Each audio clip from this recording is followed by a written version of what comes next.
اور शहबाज हुकूमत ने भी पाकिस्तान की नाक कटाने में कोई भी कसर ना छोड़ी। तो एक ऐसी आवाम जो जुल्म को देखकर चुप हो जाए, खामोश हो जाए कि एक वक्त होगा कि जब आपके ऊपर भी जुल्म होगा तो फिर दूसरे भी खामोश रहेंगे। अरशद शरीफ की मां ने अपने घर के सारे मर्द पाकिस्तान के लिए कुर्बान कर दिए। क्या पाकिस्तान ने उनके साथ कोई वफा की? पाकिस्तान के इदारों ने, पाकिस्तान की इक़्तिदार मौजूदा सियासत ने अरशद शरीफ के घर वालों के साथ कोई वफा की? अस्सलाम वालेकुम नाज़रीन, आप यूट्यूब चैनल देख रहे हैं। मोहम्मद मुस्तहसन। नाज़रीन, सनाउल्लाह साहब कल दिल में तकलीफ़ होने के बायस उन्हें हॉस्पिटल के अंदर दाखिल कर दिया गया और उनकी खबरें आ रही है कि अभी वो कुछ सेहतयाब हो चुके हैं। दरअसल उनकी 2003 या 2004, मुझे एग्जैक्ट साल नहीं पता, तो उसमें उनकी हार्ट सर्जरी भी हो चुकी है, जिसकी वजह से वो उन्हें 2-3 साल बाद चेकअप कराना पड़ता है। एक प्रोसीजर होता है हॉस्पिटल का, तो उनका यही कहना है कि वो सिर्फ वहीं नॉर्मल सा एक प्रोसीजर, वो हॉस्पिटल के अंदर अपना चेकअप करा रहे हो, 2-3 दिन तक आप आवाम के बीच होंगे। तो हम भी चाहते हैं कि राना सनाउल्लाह साहब इस आवाम के बीच, अल्लाह ताला उन्हें इतनी ज़िंदगी अता फरमाए कि उन्हें ये जो सानिया मॉडल टाउन केस है, कि हम उस केस में इसको अपनी आंखों से जेल के अंदर जाता हुआ दिखाई दें और उसका हिसाब लिया जाए। राना सनाउल्लाह को अल्लाह ताला इसको इतनी ज़िंदगी तो कम अज़ कम अता फरमाए। तो हम भी नहीं चाहते कि वो इस तरह बीमारी की मौत मरे। तो नेक ख्वाहिशात है मेरी तरफ से भी, अल्लाह ताला उसे अच्छी सेहत अता फरमाए। मैं बिल्कुल भी ये नहीं चाहता कि बग़ैर हिसाब किताब दिए वो इस दुनिया से चले जाए और अपनी आंखों से देखे कि इस पाकिस्तान के अंदर किस तरह इनकलाब आएगा और पाकिस्तान की आवाम अपनी आज़ादी के लिए किस तरह जदोजहद करेगी। और शहबाज हुकूमत ने भी पाकिस्तान की नाक कटाने में कोई भी कसर ना छोड़ी। शहबाज शरीफ के ऊपर ये जो बरतानिया के अंदर केस था, बरतानिया की अदालत ने उसे 30,000 पाउंड शहबाज शरीफ को हर्जाना कर दिया, जुर्माना कर दिया। और शहबाज शरीफ के जो दामाद है उन्हें भी 27,055 पाउंड तकरीबन है वो बताए जा रहे हैं, वो भी हर्जाना शहबाज शरीफ के दामाद के ऊपर, अली इमरान है, उनके ऊपर आ चुका है। तो 23 तारीख तक उन्हें डेट मिल चुकी है कि 23 तारीख तक उन्हें ये शाम 6 बजे तक ये जुर्माना अदा करना है बरतानिया की अदालत में। अब ये देखे कम अकली, बेवकूफ़ी और नाअहली इन कम बेवकूफ़ों के टोलों, क्योंकि शहबाज शरीफ ने वहाँ पर एक अखबार है बरतानिया का, डेली नेशन है तकरीबन, उसके ऊपर हर्जाने का एक हत्ता इज़्ज़त का केस किया था और हर्जाना लेने के लिए, लेकिन अब उन्हें जुर्माना पे करना पड़े क्योंकि वहाँ के उस बरतानवी अखबार ने वो सारे के सारे सबूत दे दे जो इल्ज़ामात उन्होंने शहबाज शरीफ के ऊपर लगाए थे। अब ये देखें कि पाकिस्तान का प्राइम मिनिस्टर बरतानिया की अदालत में केस हार चुका और वहाँ पर 30,000 पाउंड का और उसके दामाद को 27,055 पाउंड का जुर्माना दिया गया और वो ये अदा करेंगे। आप ये देखिए, पाकिस्तान की इमेज खुदारा पहले भी बर्बाद हो चुकी थी, अब इन्होंने और कोई कसर ना छोड़ी। पहले हमेशा मैं ये चीखता था कि आप हिंदुस्तान के अंदर देखें कि किस तरह हिंदुस्तान का मीडिया, इंडिया का मीडिया, भारत का मीडिया पाकिस्तान की इमेज को किस तरह दागदार कर रहा है। कि ये देखें ISI का ऑफिसर या इमरान खान के खिलाफ आकर, एक पॉलिटिशियन के खिलाफ पाकिस्तान की एजेंसी आकर गिड़गड़ा रही है कि इसने हमारी इमेज को ख़राब किया। इतना ही बाकी नहीं रहा था कि अब बरतानिया की अदालत में मौजूदा current prime minister of Pakistan को 30,000 पाउंड का जुर्माना कर दिया। कम अज़ कम आप ज़रा इस तरीके से खबर को देखें। अब शहबाज शरीफ को छोड़ देके चलें, शहबाज शरीफ के ऊपर जुर्माना नहीं, आप ये देखें कि current prime minister of Pakistan को 30,000 पाउंड का बरतानिया की अदालत ने जुर्माना कर दिया, इसलिए कि उसने हत्या इज़्ज़त का केस किया था एक अखबार के ऊपर कि उसने मेरे ऊपर एक झूठी खबर छापी थी। हालांकि वो केस भी अब शहबाज शरीफ साहब, प्राइम मिनिस्टर साहब, हार चुके। तो हम ये देखते हैं, हम इस शहबाज शरीफ को इस मौजूदा वक्त पर शहबाज शरीफ नहीं जानते। वो पाकिस्तान का वज़ीर आज़म और पाकिस्तान के वज़ीर आज़म की ये बेइज्जती, पूरे मुल्क पाकिस्तान की बेइज्जती है। तो यही बात इमरान खान चीखते हैं कि एक ऐसा लीडर जो खुद चोर हो, जो खुद लुटेरा और जो खुद बेवकूफ़, कम अकल, नाअहल बंदा हो, तो वो जब उसकी अपनी इज़्ज़त ही नहीं है तो वो इस मुल्क की, इस कौम की क्या बाहर इज़्ज़त कराएगा। तो इस कौम के लिए भी मैं यही कहना चाहता हूँ कि जो कौम हिम्मत नहीं करती, जो कौम आज़ादी से बात करने की हिम्मत नहीं रखती, तो वो कौम आज़ाद नहीं होती, वो कौम गुलाम ही रह जाती है। उनके सरों के ऊपर भी ऐसे हुक्मरानी और इक़्तिदार संभालते हैं जैसे मौजूदा हालात के अंदर शहबाज शरीफ आप देख रहे हैं कि ये संभाले हुए हैं। और आने वाले वक्त में आप देखेंगे अगर तो हम ये कौम ना जागे पाकिस्तान के, हम इस आवाम को अक्ल और शऊर ना आया, तो आने वाले वक्त में मरियम नवाज जैसी बेवकूफ़ और गीदड़ लीडर, गीदड़ बाप की गीदड़ लीडर हमारे सरों के ऊपर हुक्मरानी करेंगी। तो क्या इस पाकिस्तान की 22 करोड़ आवाम को ये कबूल हो सकता है कि इस जैसी गीदड़ बाप की गीदड़, पूरा का पूरा ये ख़ानदान ही गीदड़ है, बेवकूफ़ और कामक टोला है, और जब ये हमारे ऊपर हुक्मरानी कर रहा है तो ये देखे पाकिस्तान की इमेज, पाकिस्तानी आवाम की इमेज किस तरह बर्बाद हो रही है आज। तो कल जब आप बाहर बरतानिया या किसी मुल्क के अंदर जाएंगे तो आपको यही कहा जाएगा कि देखिए आपके प्राइम मिनिस्टर के ऊपर बरतानिया के अंदर 30,000 पाउंड का जुर्माना आ चुका और उसके दामाद के ऊपर एक हत्या इज़्ज़त का केस तक शहबाज शरीफ बरतानिया की अदालत में नहीं जीत सके। शहबाज शरीफ के वकीलों ने कुछ टाइम मांगा कि हम इसके ऊपर कुछ टाइम मांगते हैं, लेकिन बरतानिया की अदालत ने वो टाइम भी ना दिया और कहा कि हमारे पास यहाँ पर बरतानिया के अंदर जो कोई प्राइम मिनिस्टर हो, चाहे कोई आम आदमी हो, सब के लिए कानून और अदालतें बिल्कुल बराबर है। पाकिस्तान का ये देखें किस तरह काला कानून, एक अरशद शरीफ की पोस्टमार्टम की रिपोर्ट अभी तक ना आ सकी, और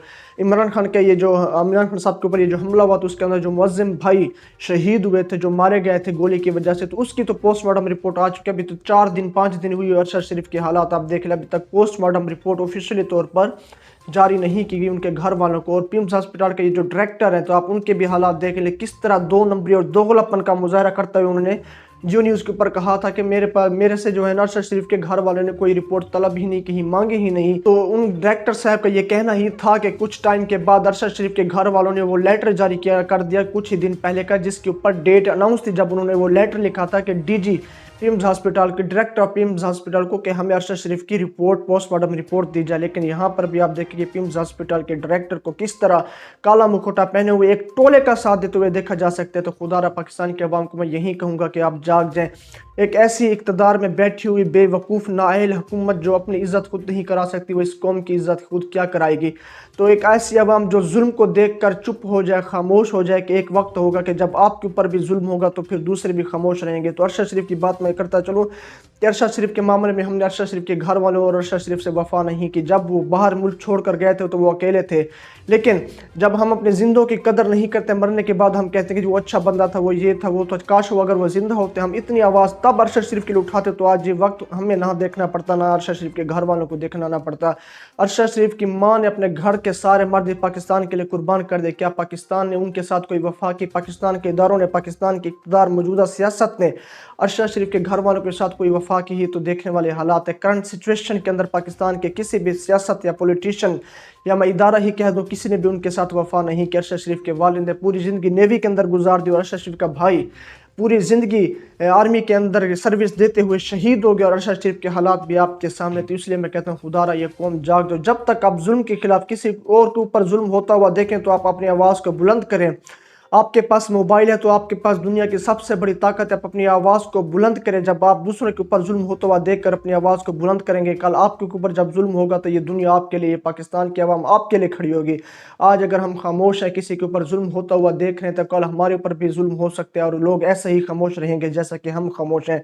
तो शहबाज शरीफ की भी हालत आपके सामने और नवाज शरीफ की हालत भी आपके सामने कि मौजूदा पाकिस्तान की करंट सिचुएशन के अंदर आने वाले आर्मी चीफ की तैनाती की मुशावरत बरताने में बैठकर हो रही है। और ये देखें कि ये क्या तमाशा लगा है, पाकिस्तान की सियासत को सर्कस बनाकर रख दिया गया। ये कोई पार्लियामेंटियन पॉलिटिशियंस यहाँ पर कोई सियासत नहीं चल रही, यहाँ पर तो एक बेवकूफ़, वो कहते हैं ना, सर्कस बना हुआ है, पाकिस्तान को मजाक बनाकर रख दिया। और कल की खबरें अगर आप इंडियन न्यूज़ चैनल को उठाकर देखें तो कह रहे हैं ये कह रहे हैं जी कि आर्मी चीफ की तैनाती के ऊपर पाकिस्तान के अंदर मौजूदा पाकिस्तान की सियासत के अंदर किस तरह बोलचाल मचा हुआ है, बोलचाल मचा हुआ है। और ये देखें कि एक आर्मी चीफ की तैनाती की डिस्कशन बरतानिया के अंदर एक ऐसे शख्स से की जा रही है जिससे पाकिस्तान की सुप्रीम कोर्ट ने ताहयात नाअहल करार दिया हुआ है। और वहाँ पर जाकर शहबाज शरीफ नवाज शरीफ से ये मुशावरत कर रहे हैं कि नया आर्मी चीफ किसने लगाना है। और शहबाज शरीफ ने अभी एक और बरतानिया के अंदर एक और रोज़ ज़्यादा देर कायम करेंगे, जो खबरें आ रही है, और शायद आज शाम या कल तक शहबाज शरीफ साहब मुल्क वापस आएंगे, क्योंकि अभी तक आर्मी चीफ की तैनाती के ऊपर जो बहस व मुबाहसात अंदरूनी खबरों से चल रही थी वो अभी तक कम्प्लीटली तौर पर नहीं हो सकी। एस्टेब्लिशमेंट शहबाज शरीफ और पीडीएम की जमातों और इमरान खान को इस तरह राजी करने पर लगी हुई है कि ना तो आर्मी चीफ की तैनाती ऐसे हो जाए कि ना तो इमरान खान को कोई शिकवा और गिला हो, ना शहबाज शरीफ को कोई शिकवा और गिला हो। लेकिन इस पर नवाज शरीफ राजी नहीं हो रहे। जो अंदर से खबर आ रही है ज़राए से, वो ये कह रहे हैं कि शहबाज शरीफ हमने आर्मी चीफ की तैनाती खुद ही करनी है, चाहे पूरा पाकिस्तान के इदारे, पाकिस्तान इमरान खान समेत पूरी के पूरी पाकिस्तानी कौम जो हमारे साथ हमारे खिलाफ हो जाए तो हमने किसी की नहीं सुनी, चाहे जो भी हो जाए हमने आर्मी चीफ अपनी मर्जी का ही लगाना है, चाहे मुल्क का बेड़ा गर्क हो जाए, चाहे मुल्क का जो कुछ भी हो जाए। तो इस पर मैं ये कहना चाहता हूँ कि जिससे भी आर्मी चीफ की जिससे भी सिलेक्ट किया जाएगा, जिस आर्मी चीफ को, वो भी का पाकिस्तान के लिए कोई ऐसी बात नहीं है। जो भी समरी पेश होगी वो पाकिस्तान के वकार के लिए ऐसे बंदों को ही चुना जाएगा, 5 लोगों की या 6 लोगों की समरी भेजी जाएगी शहबाज शरीफ को, मौजूदा हुकूमत को। तो उसमें से हमें किसी के ऊपर शक और डाउट नहीं, लेकिन मसला हमें यहाँ पर है کہ موجودہ آرمی چیف کی تعیناتی کی سچویشن جو ڈسکشن ہے، جو شرط و شرائط ہے، وہ برطانیہ کے اندر بیٹھ کر ایک ایسے نااہل اور گیدڑ حکمران سے، جو موجودہ سابق حکمران سے کی جا رہی ہے، جسے سپریم کورٹ آف پاکستان نے نااہل قرار دیا اور وہ گیدڑ کی طرح اس ملک سے بھاگ گیا کہ اپنے کیس کا جواب نہیں دے سکتا، جو اپنی بیماری کا بہانہ بنا کر اس ملک سے بھاگا اور آج تک اس کی بیماری ٹھیک نہیں ہو سکی۔ اس کی بیماری کب ٹھیک ہوگی یہ میں آپ کو بتاتا ہوں۔ اگر اگلی حکومت دوبارہ نون لیگ کی ہو جائے گی تو آپ دیکھنا نواز شریف کی طبیعت بھی ٹھیک ہو جائے گی، ان کے سارے شریف خاندان گیدڑوں کے ٹولوں کی طبیعت بالکل ٹھیک ہو جائے گی، ان کا بالکل صحت ٹھیک ہو جائے گی، تندرست ہو جائیں گے اور یہ پاکستان آپ کو آتے ہوئے دکھائی دیں گے۔ تو ابھی تک اتنا ہی۔ تو آپ کا اس سارے کے سارے کرنٹ سچویشن کے اوپر کیا آپ کی رائے؟ اپنی رائے کمنٹس کے اندر مجھے ضرور آگاہ کریں کہ کیا ایک آرمی چیف کی تعیناتی کی ڈسکشن کیا برطانیہ میں بیٹھ کر ایک ایسے شخص سے ہونی چاہیے جو پاکستان سے ایک بھاگا ہوا گیدڑ ہے، جو اپنی کمائی ہوئی کالے پیسوں کا جواب اس ملک کی عدالتوں کے اندر پیش نہ کر سکا، کہ ایک ایسے شخص سے پاکستان کے آرمی چیف کی تعیناتی کے اوپر ڈسکشن ہونی چاہیے، مشاورات ہونی چاہیے، اور کیا ایک ایسا وزیر اعظم پاکستان کے سروں کے اوپر ہونا چاہیے جسے برطانیہ کی عدالت نے 30,000 پاؤنڈ کا جرمانہ کر دیا، اور وہ خود جس شخص کی عزت اس ملک کے باہر نہ ہو تو اس قوم کی کیا عزت کرے گا؟ کہ ایک ایسا حکمران ہمیں پاکستان کے اوپر چاہیے، پاکستان کی 22 کروڑ عوام کے اوپر ایک ایسا پرائم منسٹر چاہیے جسے برطانیہ کی عدالت نے 30,000 پاؤنڈ کا جرمانہ کیا۔ اس کے علاوہ آپ ارشد شریف کے معاملے کو دیکھ لیں کہ ارشد شریف کی پوسٹ مارٹم رپورٹ کو کس طرح چھپایا جا رہا ہے۔ تو آپ کس کے اوپر کیا رہے؟ اپنی رائے سے مجھے کمنٹس کے اندر ضرور آگاہ کریں۔ ابھی تک اتنا ہی، چینل پر نئے ہیں تو چینل کو ضرور سبسکرائب کر لیں۔ شکریہ۔